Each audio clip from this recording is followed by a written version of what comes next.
Hi ma'am! Ask ko po sana, 4 months na po kasi nakalipas na na-approve po yung MAT2 ko. Pero 4 months na po hindi pa din daw pumapasok ang pera sa employer ko. Hi Beb! For today's video, sasagutin natin yung question ni Ma'am MJ.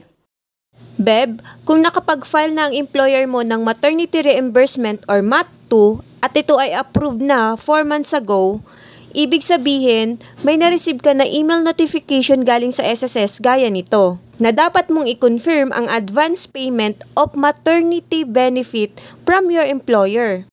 At ganito naman ang makikita mo sa my.sss account mo kapag nag-open ka. Ibig sabihin, may na-receive ka na email notification galing sa SSS, your employer should advance the maternity benefit to you in full within 30 days from the date you file your maternity leave application. After that, ang SSS, in turn, shall immediately reimburse the employer 100% of the amount of maternity benefit na na-advance sa iyo once na nag-confirm ka sa my.sss account mo. Kung wala ka naman na na-receive na advance payment for maternity benefits galing sa employer mo hanggang sa mga anak ka, pwede naman kayo mag-internal agreement ng employer mo. Once na nag-confirm ka dito, ay ibibigay nila sa iyo ang marireceive nila sa account ng employer. Pero sa ruling ng SSS ay dapat i-advance sa employee in full amount within 30 days from the date you file your maternity leave application. Take note lang, Beb, na ang receipt of the advance payment shall be confirmed or certified by the employee within 7 working days from the date of sending of email by the SSS. In case member confirms that she did not receive any advance payment or failed to act within prescribed period, ang maternity benefit reimbursement application ay marireject. So, ang rejected claims ay dapat i-resubmit or mag-refiled by the employer as a new transaction na.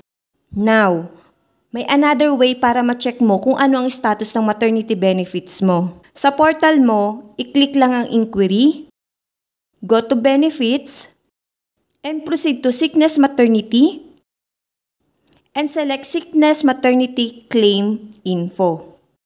Then dito sa maternity benefit, makikita mo yung status gaya nito, settled na, ibig sabihin credited na sa account ng employer kung employed ka, or sa account mo para naman sa mga unemployed.